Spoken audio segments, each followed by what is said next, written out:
Yan, isang mapagpalang araw po sa ating lahat. Mga kalingap, mga ka-business, mga kapapi. Panibagong araw, panibagong reaction ulit po tayo. At for today's video po ay gusto ko lang sagutin ang lahat ng mga sinabi nitong si Ma'am MK Inday Okray. Medyo natagalan niya lang po itong pagsagot ko dito kasi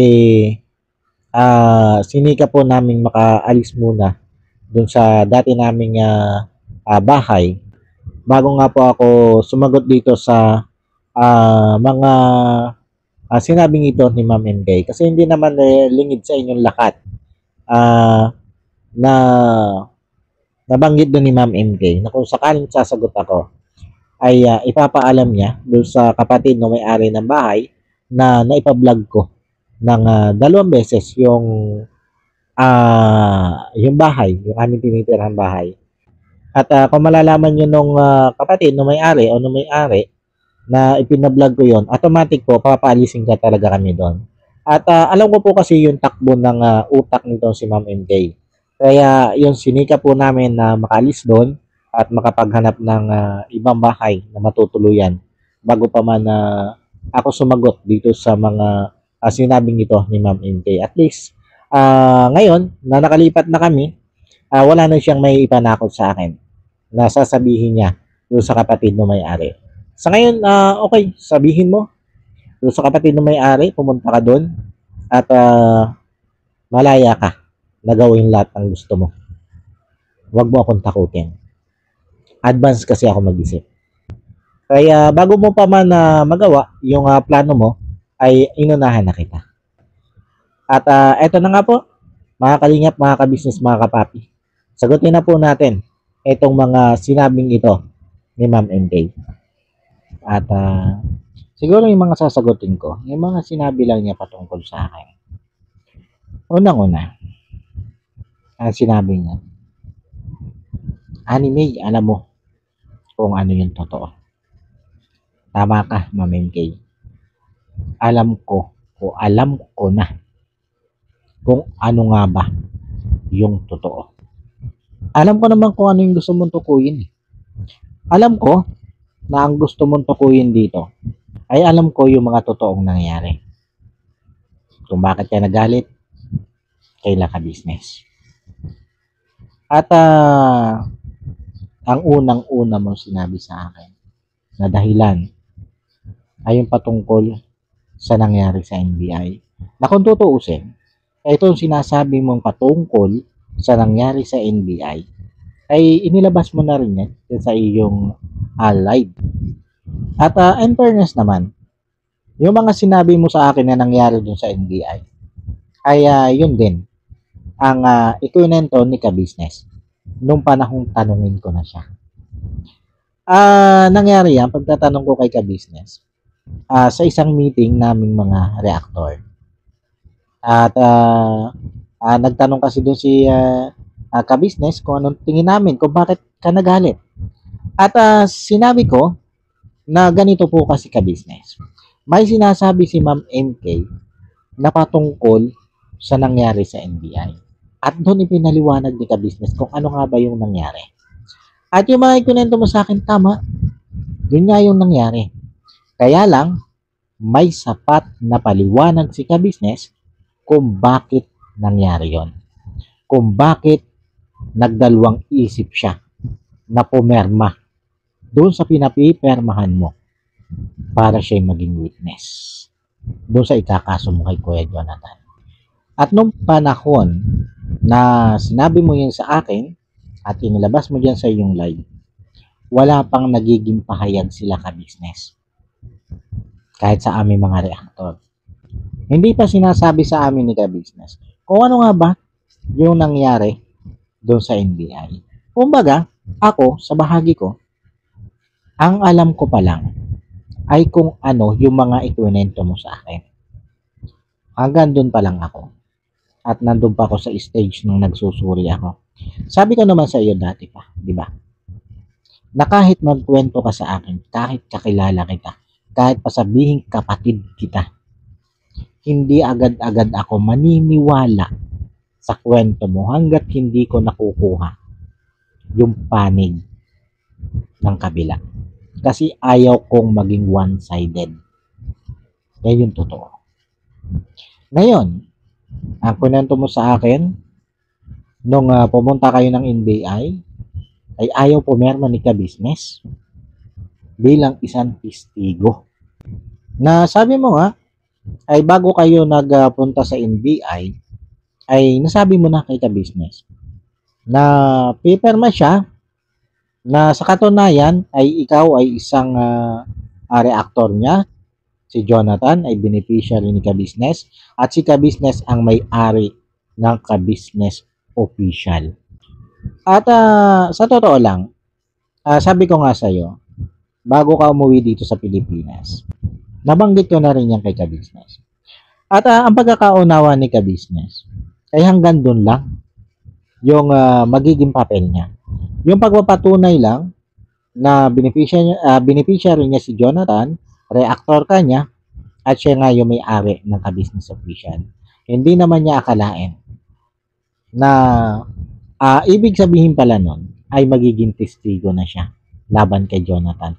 At doon nag-alangan si ka-business na pumirma doon sa pinapipirmahan mo. Dahil pinaliwanag niya NBI na once na pumirma si ka-business, ay tatayo na siyang testigo. Testigo mo, syempre. At sa puntong yun, ay nag-isip si ka-business. Dahil unang-una, ay alam niya kung ano yung sitwasyon ni Kuya Jonathan. At para sa kanya, ay hindi kaya ng konsensya niya na makita si Kuya Jonathan ay malalagay sa isang sitwasyon ng alanganin. At isa siya sa naging kasangkapan para malagay sa alanganin ito si Kuya Jonathan. Kaya naman sa mga oras na yon ay nagdalawang isip si ka-business na pumirma doon sa pinapipirmahan mo bilang testigo mo laban kay Kuya Jonathan. At dahil sa nag-alangan si ka-business na pumirma doon sa pinapipirmahan mo, nag-hysterical ka daw doon. At sinabi mo din yan. Sinabi mo yan sa akin. Sinabi mo din sa live mo na nag-hysterical ka doon. At nung halos nagwawala ka na, ay saka palang tumayo si ka-business at sinabi na pipirma na siya. At totoo yun. Aminado si ka-business doon. Dahil nga ayaw niya na humantong ka doon sa depression. Dahil maging si ka-business ay ang alam ay merong kang depression. At ayaw ni ka-business na atakihin ka ng depression mo nang dahil sa mga pangyayari niya. Kaya labag man sa puso ni ka-business ang pagperma sana doon sa papipirmahan mo bilang testigo si ka-business, ay gagawin sana ni ka-business. Gagawin sana para sa'yo. Yun yung hindi mo naisip.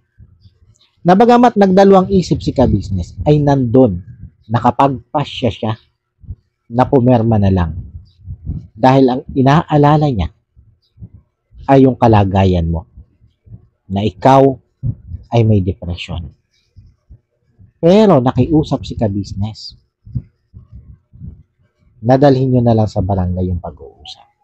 Naibaba na lang sa barangay yung pag-uusap. Kasama ang NBI sa nagpaliwanag. Kinumbinsi ka ni ka-business. Yun yung sinabi mo din yan. Ikaw din. Sinabi mo din yan. Na yun yung gusto ni ka-business. Na ibaba na lang sa barangay. At dahil sa tulong ng paliwanag ng NBI, ay napapayag ka. Pumayag ka, nadali na lang sa barangay o sa barangay na lang pag-usapan yung problema nyo ni Kuya Jonathan. Kumbaga, na-resolve ka doon. At umalis kayo sa NBI ng okay kayo. Yun yung totoo. Okay kayo, pumayag ka na pag-usapan sa barangay. Yung problema nyo ni Kuya Jonathan. At magkasundo na kung sakali na uulit itong si Kuya Jonathan sa gagawin niya, ay i-diretso mo na ito sa NBI. Diba? Sinabi mo din yan, lahat yan nanggaling sa iyo at kinumpirma yan ni ka-business. Kinumpirma yan sa amin ni ka-business. Hindi naglihim si ka-business patungkol dyan. At nung nandun na kayo, nung nagharap na kayo sa barangay, pumayag ka na i-video ni ka-business yung pag-uusap nyo. At kung hindi ka talaga resolbado sa nangyari sa NBI, hindi ka sigurado papayag na makapag-vlog si ka-business sa pag-uusap nyo sa barangay. Dahil kilala kita, Ma'am MK. Mataas yung pride mo. At hindi ka papayag na makinabang si ka-business sa gagawin yung pag-uusap ni Kuya Jonathan kung hindi ka resolbado sa naging pag-uusap nyo sa NBI. Ngayon, nagkaayos kayo, nagkasundo kayo doon sa barangay. Pumerma si Kuya Jonathan na hindi na niya uulitin yon at ipag-delete na yung YouTube channel ni Kuya Jonathan. At hindi na nga siya magsasalita patungkol dyan sa kaso na yan o sa pangyayari yan o anumang magiging laban sa'yo. At pagkatapos yung mag-usap sa barangay, dumalo ka pa, diba? Dumalo ka pa sa birthday party ni ka-business. Nasabi mo ay parang napilitan ka lang. O sige, ando na tayo sa napilitan ka lang. Huwag na natin sabihin talagang gusto mong dumalo. Dahil yun yung sinasabi mo eh. Na napilitan ka lang, sinamahan mo lang yung mga supporters ng ka-business doon sa birthday ni ka-business o sa birthday party. Kaya ka nagpunta doon. O sige, sabihin na natin totoo yun. Wala na tayong pag-uusap doon. Kaya lang, nung makabalik ka ng Japan, nag-chat ka pala kay ka-business at nagpapasalamat ka dahil naayos na yung problema. At sinabi mo pa sa chat mo na para kang nabunutan ng tinik. Diba? Nagpasalamat ka kay Mr. and Mrs. ka-business dahil parang nabunutan ka ng tinik sa dibdib. At hindi mo sinabi sa akin yan na may ganyan ka palang chat kay ka-business o kay Mrs. ka-business. Kaya lang, pagkatapos ng pangyayari yun, bigla ito si Thinking Buddy ay nag-upload ng reaction video na may thumbnail na The Lady Finger. At syempre, ika nga ay medyo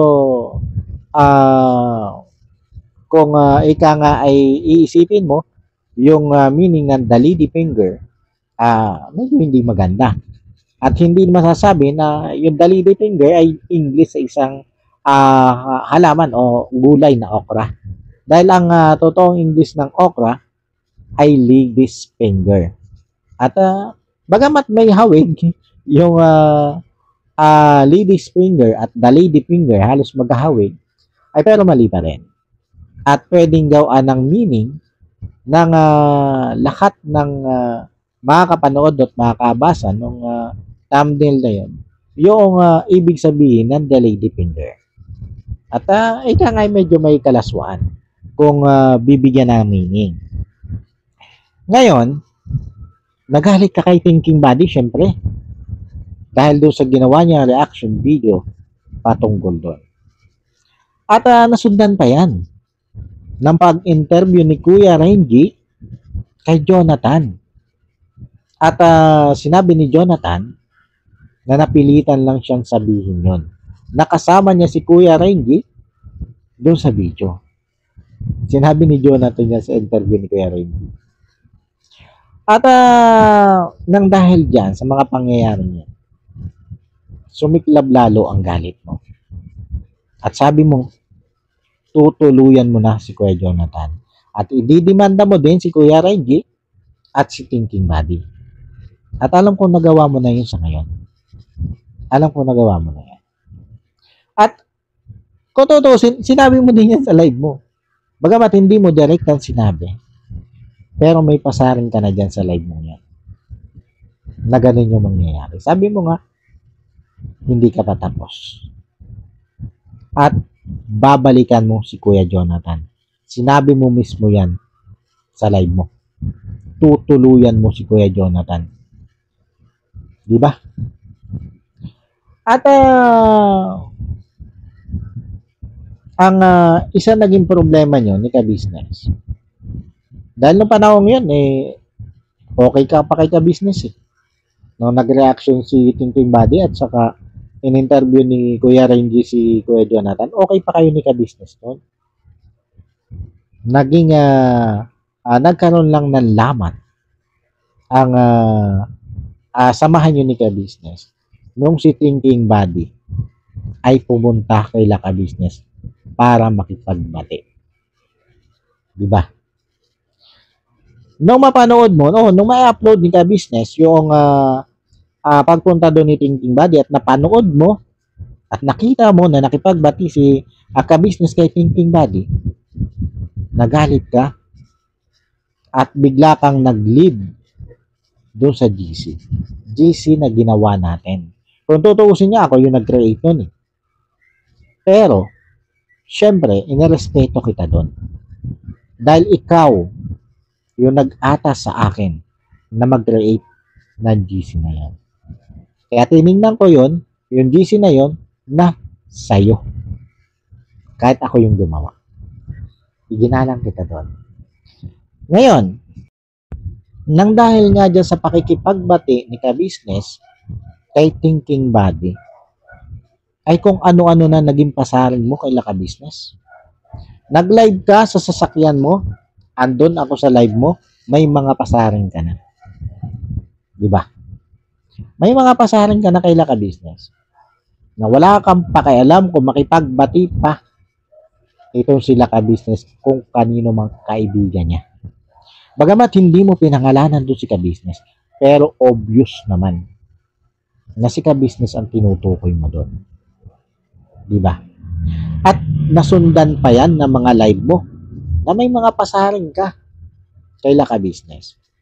At nagpapahiwatig ka na rin na tatalon ka o aalis ka bilang reactor. Ngayon, dahil sa mga pasaring mo, ay minessage ka ni ka-business at hindi mo binasa ang message ni ka-business. Nag-voice message sa'yo, pero hindi mo pinakinggan. At sinabi mo sa akin, hindi mo yun pakikinggan kahit anong mangyari. Sinabi ko yan kay ka-business kasi sabi mo, sabihin ko, di ba? Kaya sinabi ko. Kaya sinabi sa akin ni ka-business, ikaw na lang ang magpaabot anime. Kung ano yung mensahe ko. Pinorward ko sa'yo yung voice message na isinend sa akin ni ka-business para sa'yo. Pero sabi mo, hindi mo yun pakikinggan kahit anong mangyari.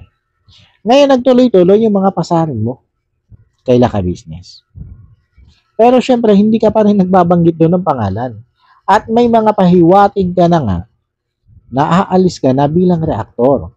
At nang dahil dyan, sa mga tuloy-tuloy mong pasaring na yan, at pagpapahiwatig na aalis ka bilang reaktor, tinawagan ako ng ka-business. At sabi niya, ay hayag ko na hindi ka na ka-business reactor. Kung tutuusin, wala ka pang official na pahayag nun na umaalis ka bilang reactor. Nagpaparinig ka pa lang nun. Hanggang sa nag-live ako. At inihayag ko doon na si MK Inday Okray ay hindi na official reactor ng KBO, KBF, at Papa Dins TV. At sinabi ko din na hindi ka inalis, kundi ikaw ang kusang umalis. At kaya ako sinabi yun ay para wag ka namang masyadong malugmo. Para wag isipin ng mga viewers na tinanggal ka. Kumbaga, reputasyon mo pa rin ang inisip ko doon. Dahil kaibigan kita eh. At masakit na maihayag sa mga viewers na ikaw ay tinanggal bilang isang reactor. Kaya pinalabas ko na bago pa ikaw ay o bago pa yung paghahayag ko na yon na ikaw ay hindi na reactor ng ka-business, ay nagpahayag ka na umaalis ka na. Pero ang totoo hindi.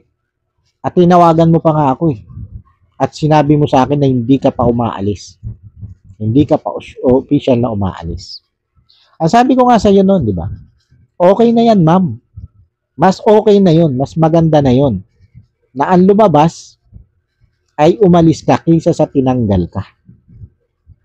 Di ba? Yun yung sinabi ko sa iyo. Para nga yung reputasyon mo, hindi naman sumadsad ng sobrang baba. Dahil parang ang sakit naman nun, tinanggal ka bilang reactor. Di ba?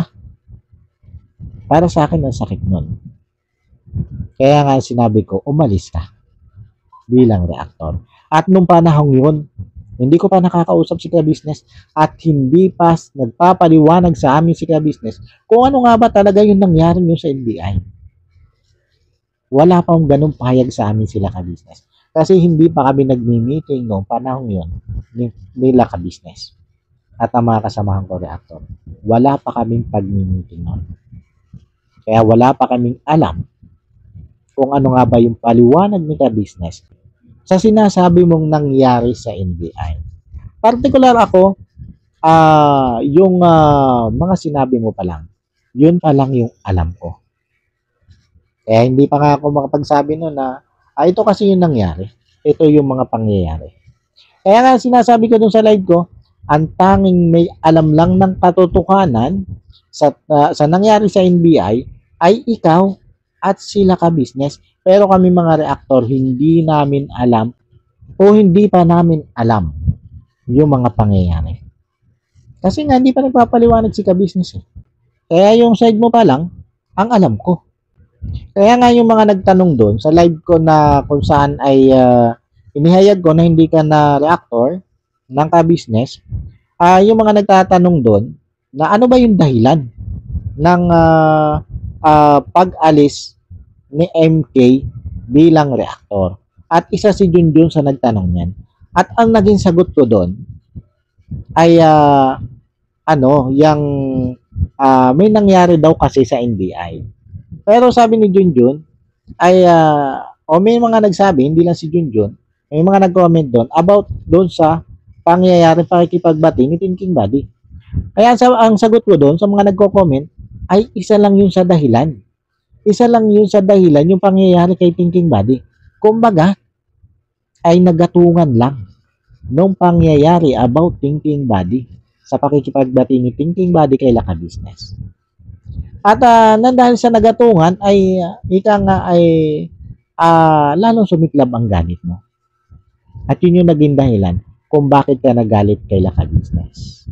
Pero inilinaw ko doon na yung nangyari sa NBI ay kayo lang ni ka-business ang nakakaalam sa buong katotohanan. Kasi unang-una, wala naman ako doon. Wala din doon yung mga kasamahan ko reactor. Kayong dalawa mismo ang naroon. Di ba? Kaya hindi namin masasabi kung nagsasabi ka ng totoo o nagsasabi si ka-business ng totoo. Pero nung makuha ko nga, ang panig ni ka-business ay tugman-tugma doon sa ikwento mo. Di ba? Kaya na siyempre, doon sa kwento mo, wala kang paliwanag doon. Wala kang paliwanag. Ay yung kwento ni ka-business, bagamat tamang-tama doon sa ikwento mo, sa akin yung pangyayari, ay may paliwanag si ka-business kung bakit nangyari yun. Kung bakit siya naalangan na pumerma doon sa pinapipirmahan mo. Ang sabi nga ni ka-business, pumagit na ako. At pinayuhan ko si MK. Hanggang sa naikwento nga ni ka-business na nung bumalik ka dyan sa Japan, ay nag-message ka pa ng pagpapasalamat. Kaya doon ko naisip na kung ikaw ay nag-message ng pagpapasalamat kay Mr. and Mrs. ka-business, dahil doon sa pagkaayos nung problema niyo ni Kuya Jonathan. At sinabi mo pa nga na nabunutan ka ng tinik o para kang nabunutan ng tinik. Sabi ko, resolbado itong taong ito sa kung ano man yung nangyari o naging problema nila doon sa NBI. Kasi hindi ka magpapasalamat, MK, hindi ka magpapasalamat kay ka-business at kay Mrs. ka-business kung hindi ka resolbado sa naging pag-uusap nyo. Hindi ka magpapasalamat. Dahil bakit ka magpapasalamat sa isang tao kung hindi ka naman resolbado sa mga nangyari? Diba? Diba sabi mo nga hindi ka plastic na tao. Bakit mo kailangan magpasalamat kung hindi ka resolbado? Tama, mali? Ha, Ma'am MK?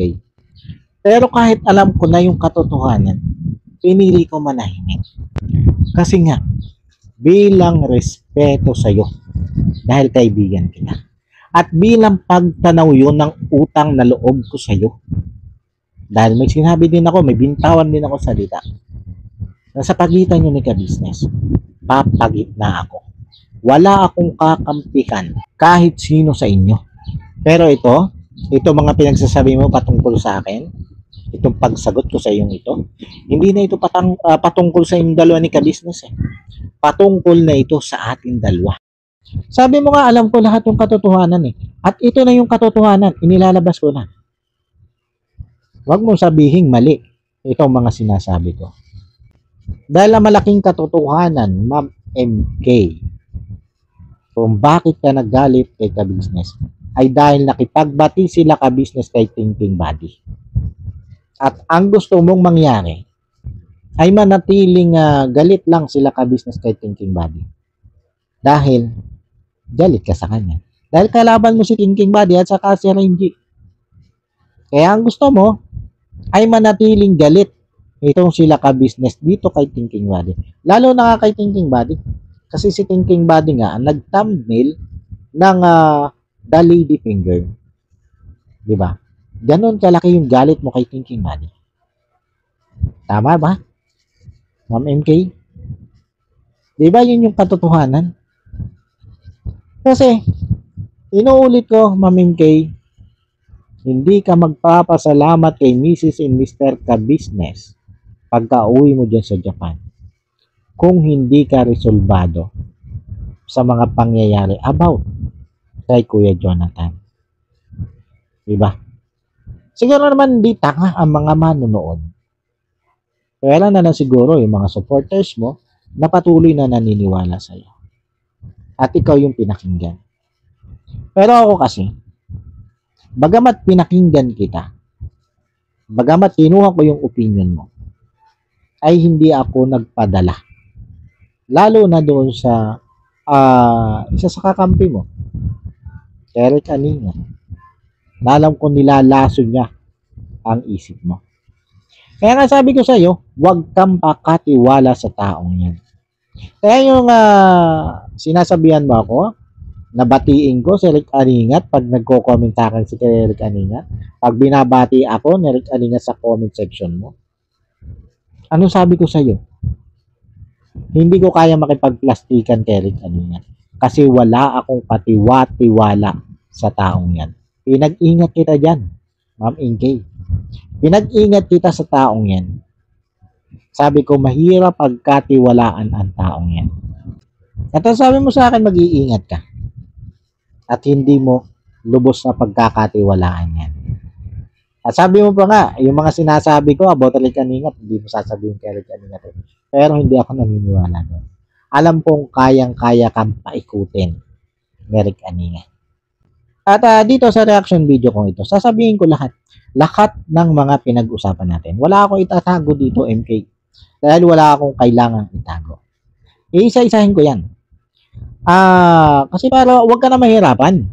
Para wag ka na mahirapang sabihin isa-isa dyan sa live mo. At para wala ka na, para hindi mo na rin madugtungan yung kwento. Pwede mo naman sabihin kung mali ako sa pagkakakwento sa'yo. Pwede ka mag-live at sabihin mong mali ako. Pero dapat may patibay ka na mali yung sinabi ko. Ano ba yung sa sinabi ko? Unahin natin. Unahin natin yung yung about doon sa GC. Doon sa GC na ginawa mo na Ang ginawa ko na ipinagawa mo. Na kung saan ay nag-leave ka nang dahil nga sa pakikipagbati ni ka-business kay Thinking Buddy. Sabi mo, burahin ko yon, tanggalin ko yon.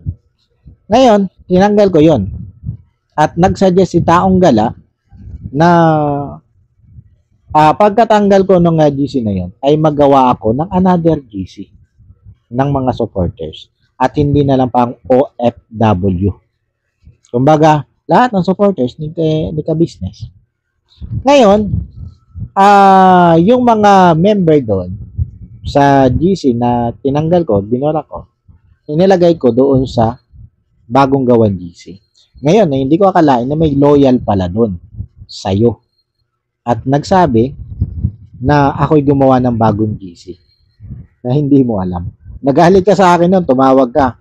Anime, bakit gumawa ka ng bagong GC? Hindi mo sinasabi sa akin. Galit na galit ka nun sa akin. Pinakalma kita doon. Ang sabi ko pa sa iyo nga nun huwag ka mag-alala, Ma'am MK. Ginawa ko yung GC yun. Hindi para suporta kay Laka Business. Sabi ko may balak ako doon sa GC nun. Bahala sila magkagulo doon sa GC nun. Yun yung sabi ko sa iyo. Pero sabi ko, wag mong sasabihin kay Rick Aningat yung plano ko doon sa ginawa kong GC. Wag mo ka akong sasabihin kay Rick Aningat kasi wala akong tiwala sa taong yan. Alam mo kung bakit ko sinabi yun sa'yo? Kasi ayaw kong pasukin ni Rick Aningat ang GC na yun. Gamit ang dami account. Dahil alam ko magaling magawa ng dami account yan taong yan. Kaya yun yung sinabi ko sa'yo. Kaya yung sinabi ko sa'yo na may balak ako doon sa GC nyon, hindi totoo yun. Pero para wag kang magalit at wag tayong magkasira, ay sinabi ko na lang sa'yo na may plano ako sa GC nyon. Kaya nung sabihin mo na kung pwede ka bang magpapasok doon ng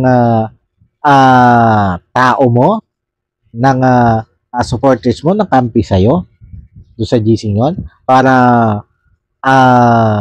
maging kasangkapan, para masira sila ka-business. Kinabahan ako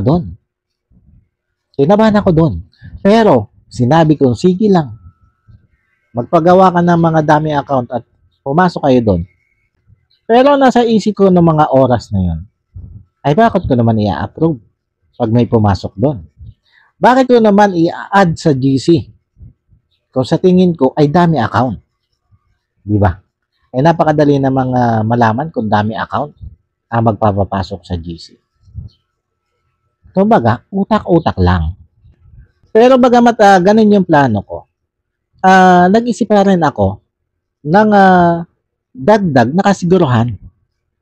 Kaya nga, sinabi ko sa iyo doon, kung sakaling makapagpapasok ako, kasi inisip ko baka may makalusot Kaya sinabi ko sa iyo, binilinan kita na kung may papapasukin kayo doon, o may papapasukin ka doon, ay wag na wag kayong wag na wag silang mag-chat doon o magme-message ng laban kay Laka Business.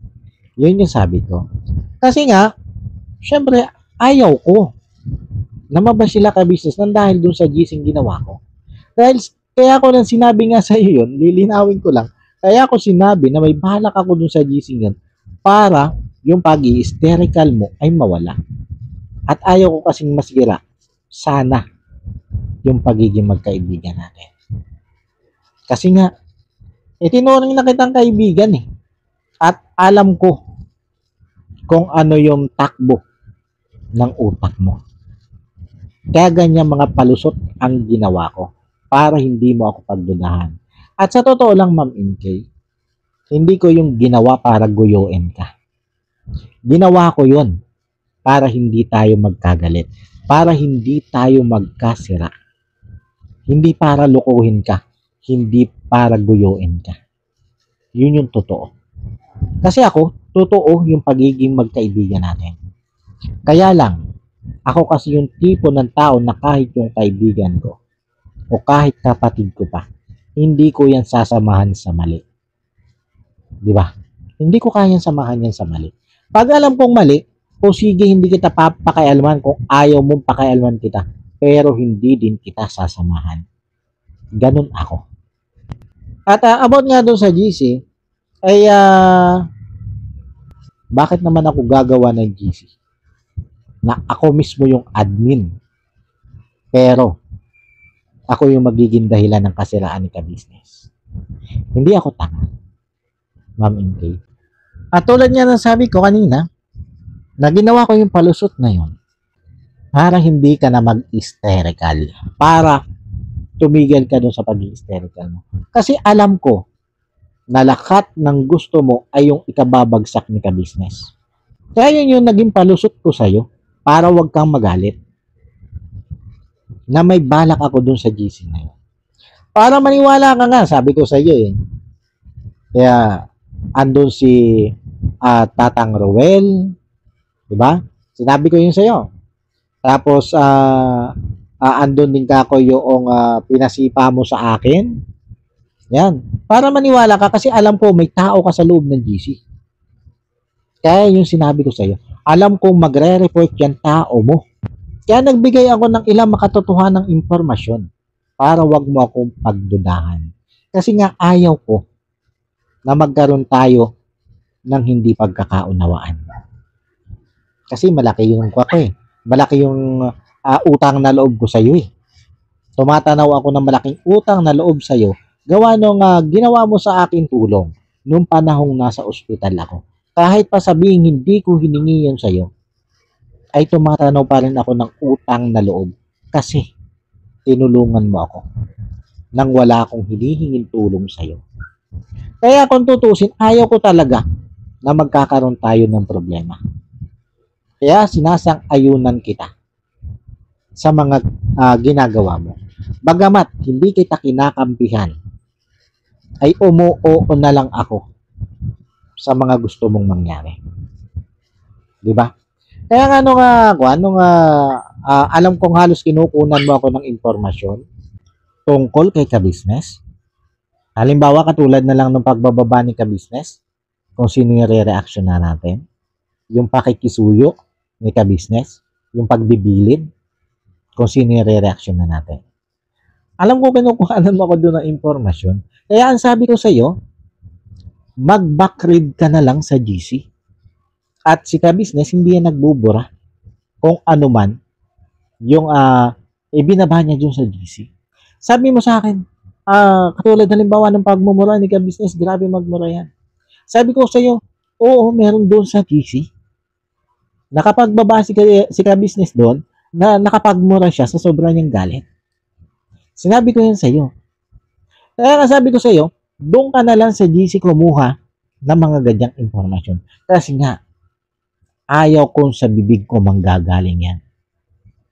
Ayaw ko na may makukuha ka galing sa bibig ko. Kaya yun na lang sabi ko. Sa GC ka magbakarib. Total, nandun ka naman dati. At kung ano yung mga maabutan mo doon, ano yung makita mo doon, hindi ko hanin mo. At least hindi sa akin ang galing. Diba?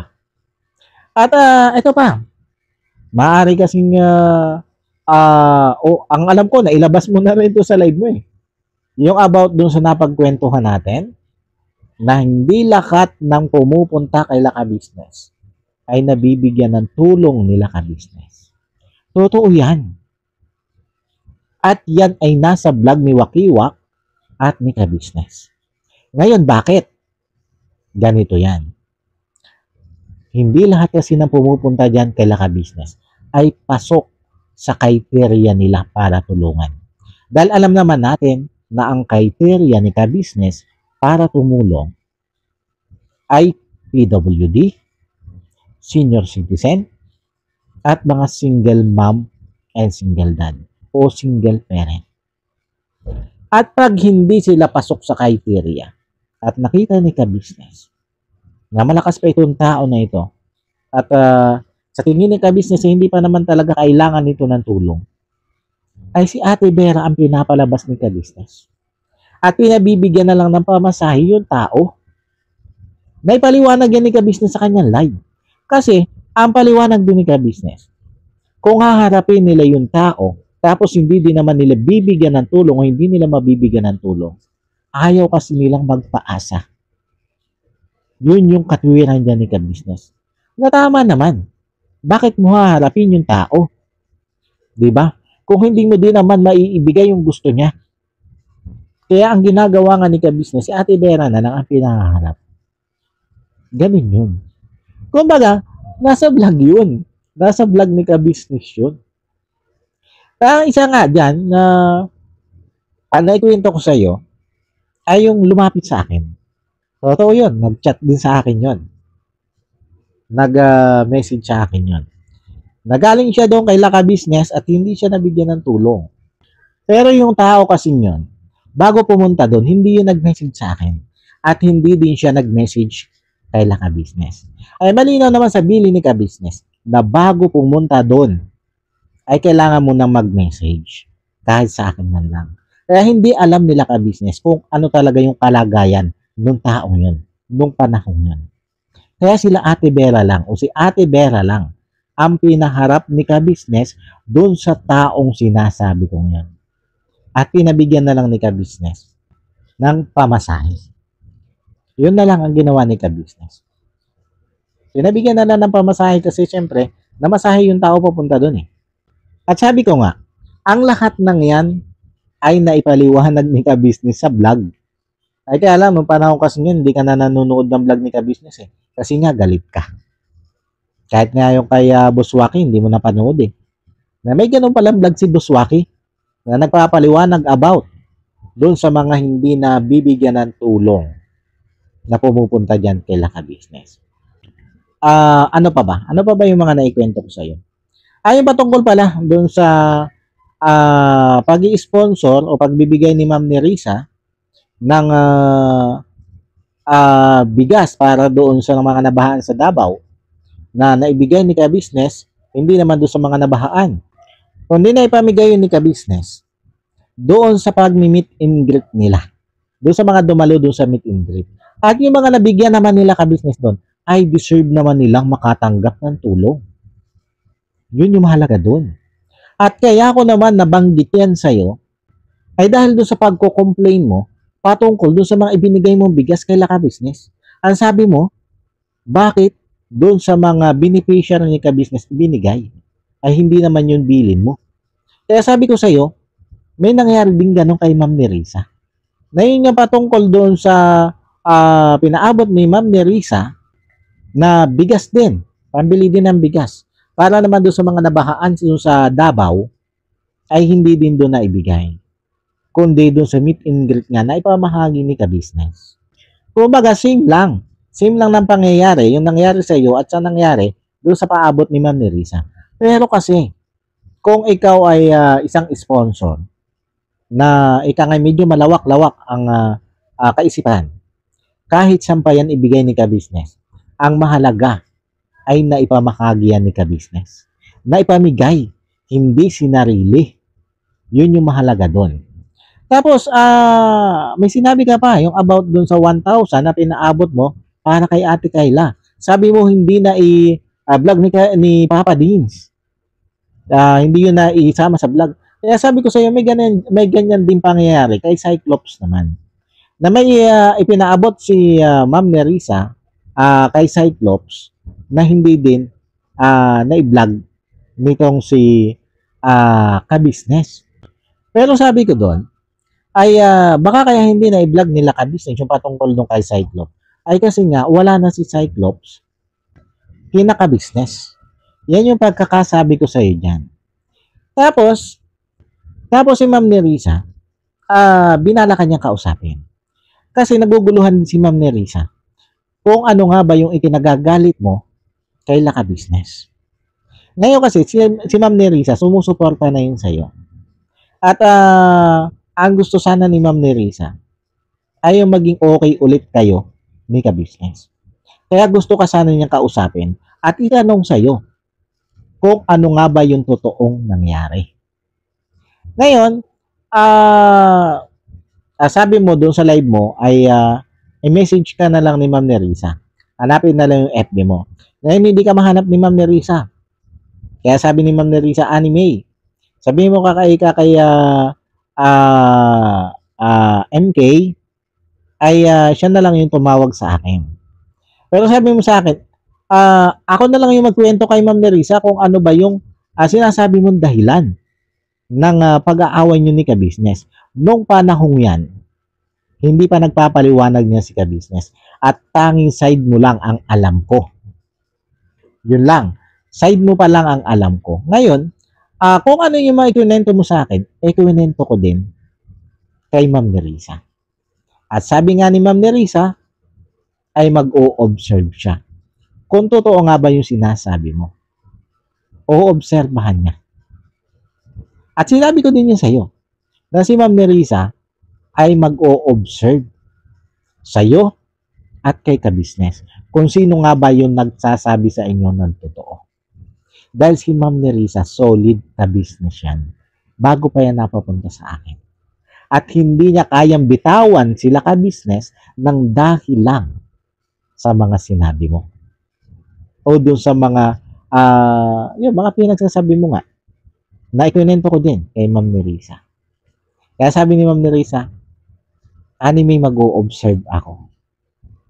At yun ang pinagtapat ko sa'yo. Walang labis, walang kulang. Yan yung sinabi ko sa'yo. Alam ko kasing si Ma'am Nerissa yung tinutukoy mo na sponsor nila Ka-Business at sponsor ko. O ano pa ba? Ano pa yun? Naipaliwanag na natin about kay Ma'am Nerissa. Naipaliwanag na natin about dun sa GC. At naipaliwanag ko na rin yung about dun sa yun, yung pinababalik kita o pinagbabakrid kita doon sa ano ba yun? Doon sa GC natin dati. Kasi nga ayaw kong magbigay ng impormasyon sa'yo. Ayaw kong manggagaling sa bunganga ko yung mga impormasyon na gusto mong makuha. Gusto ko ikaw yung maghirap. Gusto mo din lang ng impormasyon, di ba? Ay total, nandun ka naman sa GC dati, mag-backread ka. Tapos ano pa ba? Ayun, yung pagbabalik ko sa Kalingap. Kasi dati naman akong Kalingap Reactors, di ba? Dati akong membro na ng Karepa.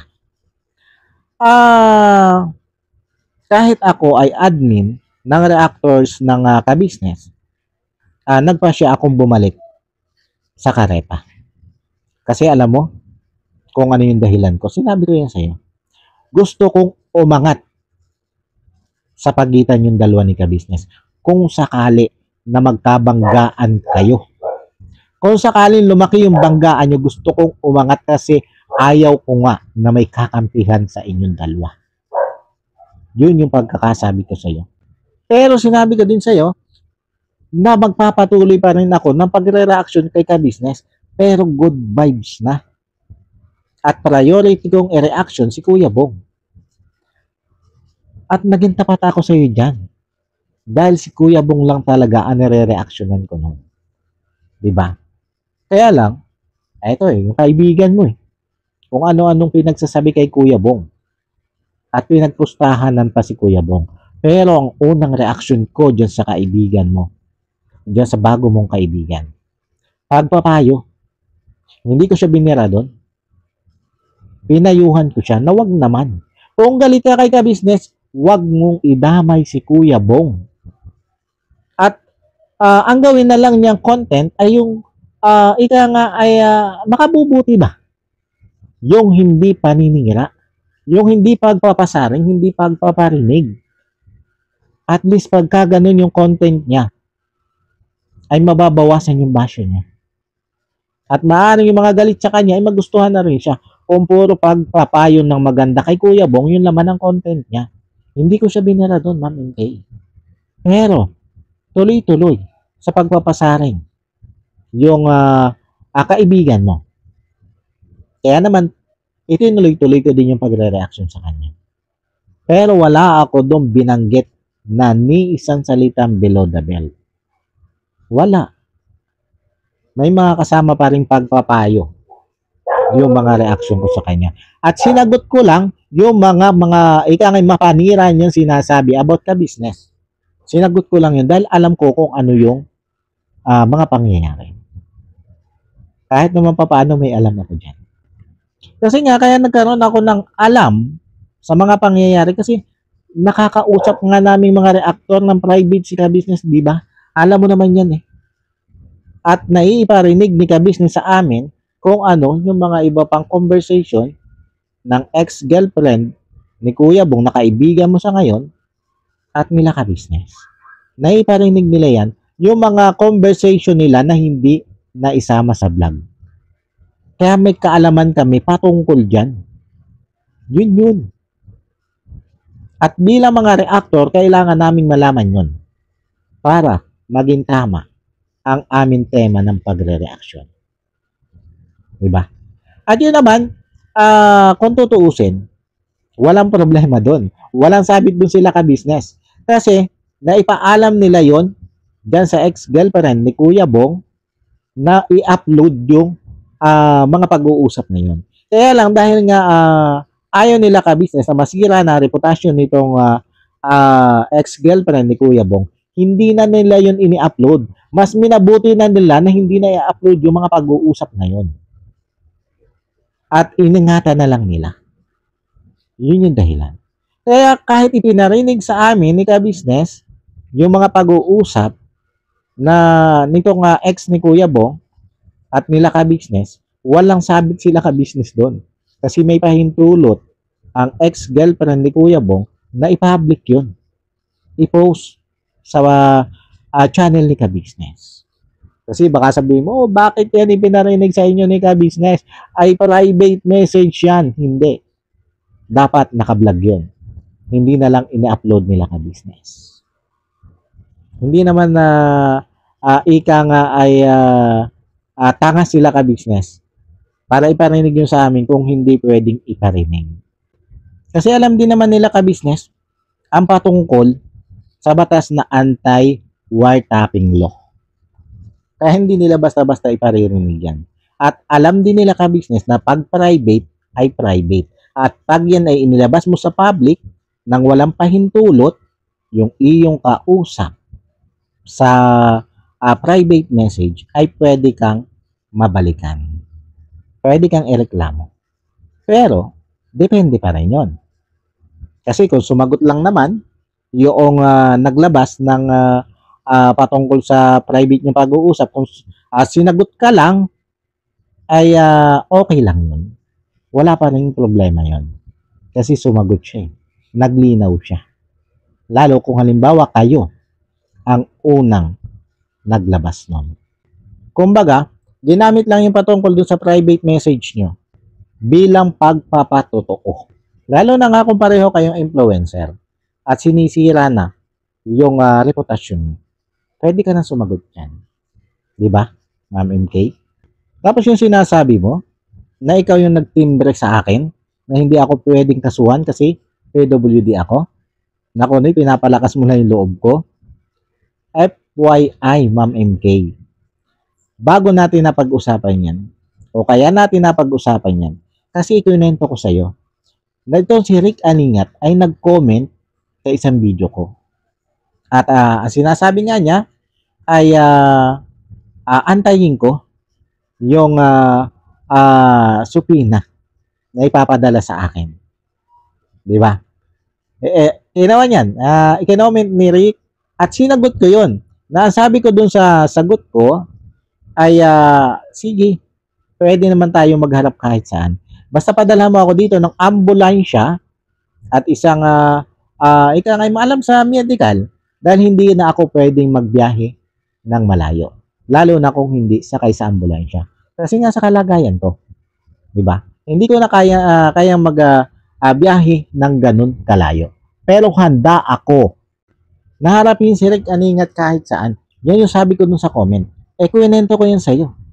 At sabi mo nga saan yan, saang vlog yan at magko-comment din ako doon. Ang alam ko pa, nag-comment ka din doon eh. Kasi nung panahong yun, galit ka pa rin dyan kay Rick Aningat.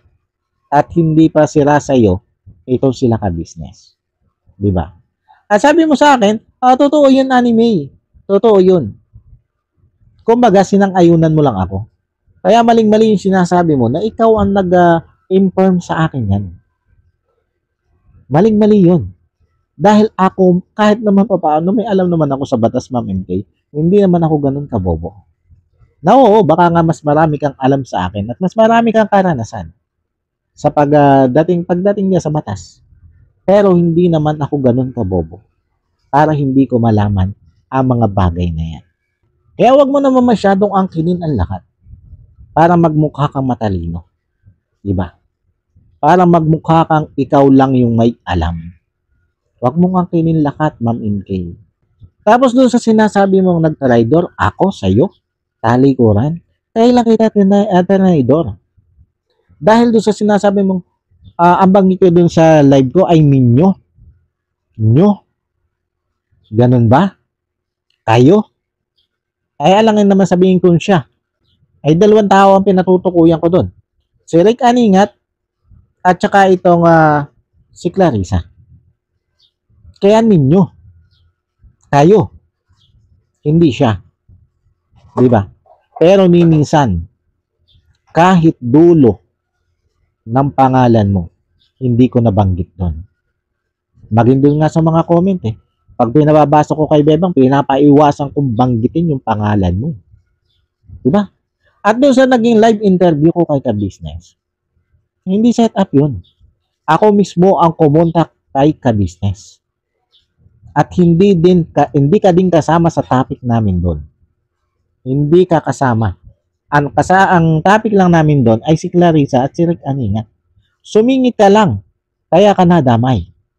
Ay bago nga magtapos yung live na yun, pinaliwanag ko yun doon eh.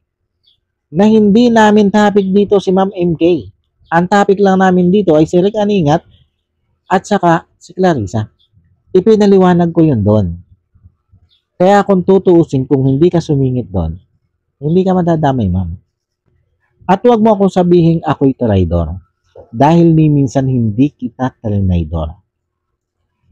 Kahit magharap-harap tayo nila Ka-Business. At magkatanungan tayo.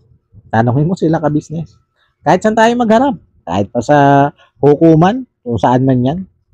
Tanungin mo sila Ka-Business at kahit sino sa membro ng Ka-Business family.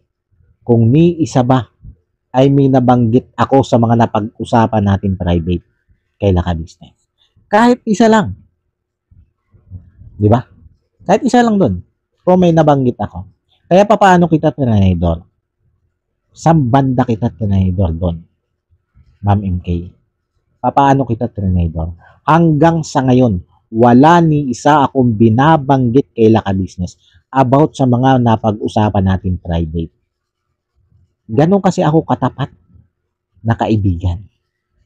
Ganon ako katapat na kaibigan, ma'am. Kaya yung sinabi ko sa iyo, napapagitna ako sa problema niyo ni Ka-Business. Hanggang ngayon, pinaninindigan ko yun. At tulad ng sabi ko, itong pag-reaction ko itong sa iyo, hindi na ito about Ka-Business at sa iyo. Wala na ito sa pagitan yung dalawa ni Ka-Business. Sa ating dalawa na ito. Kasi naglabas ka ng mga ganyan salita, diyan sa live mo, kailangan ko sagutin. Kailangan ko sagutin yan, ma'am. Kasi ako yung maiipit, ako yung lalabas na sinungaling, at ikaw yung tama. Samantalang alam ko yung katotohanan, sabi mo nga. Alam ko yung katotohanan, bakit hindi ako magsalita? Kaya ito, nilalabas ko ang buong katotohanan, Ma'am MK. Ito yung mga totoong nangyari. Pero hindi ibig sabihin ito ay pinapanigan ko na sila Ka-Business. Kundi pinapaliwanag ko lang kung ano yung side ko. Dahil sabi mo nga magsalita ako patungkol sa katotohanan at sinunod lang kita. Sinunod ko lang yung payo mo. Dahil kung hindi ako magsasalita, ako yung lalabas na sinungaling dito. Ngayon, Ma'am MK, kung may mga hindi pa ako nabanggit dito, banggitin mo sa live. Banggitin mo yun sa live mo at sasagutin ko ng tama. Ipapaliwanag ko sa iyo kung paano ko sinabi sa iyo at kung bakit ko nasabi sa iyo. Ganun lang, Ma'am MK. At paano po mga kalingap, mga Ka-Business, mga kapapi? Siguro hanggang dito na lang muna itong aking reaction video at medyo ika nga ay mahaba na. Parang live na rin po ito. At maraming salamat po sa patuloy pong tumatangkilik at sumusuporta sa aking mga ginagawa reaction video. Maraming salamat po. At sana po naliwanagan kayo sa mga gustong ipaliwanag ni Ma'am MK gamit ako. Sana naliwanagan kayong lahat. At yun, paano po? Bago po tayo magtapos, syempre, wag natin pong kakalimutan na patuloy natin suportahan sa Business Official, sa Business Family, Papa Dins TV, at Mrs. KB Official. At syempre, ganun din po ang lahat ng kagwangs ni Ka-Business. At ganun na rin po ang lahat ng reactors ni Ka-Business. Hindi ko na po isa-isahin kasi marami po. At makisuportahan din po mga Ka-Business, mga kapapi, ang ama ng Kalingap na walang iba kundi si Kuya Bal Santos Matubang. At syempre, ganun din si Kalingap Rab. At ganun din po si Ate Edna vlog, ang Butihing May Bahay ni Kuya Bal Santos Matubang. At syempre, ganun din si Ma'am Jack Tapia Matubang, ang Butihing May Bahay naman ni Kalingap Rab. At makisuportahan din po ang lahat ng Kalingap partners at lahat ng Kalingap reactors. At mga Kalingap, mga Ka-Business, mga kapapi, makisuportahan din po itong aking ilalagay dito sa screen. Mga kaibigan ko pong vloggers ito. Eto po sila. Our hearts beat to the city streets. We began to feel the fire. We rise like tall buildings as the chemicals they take us higher. The night's young and it's just begun as she puts her hand in. At yan, paano po mga Kalingap, mga Ka-Business, mga papi? Hanggang dito na lang muna po. At yun, muli po ay maraming salamat po. At God bless po sa inyo lahat. I love you all. Bye-bye.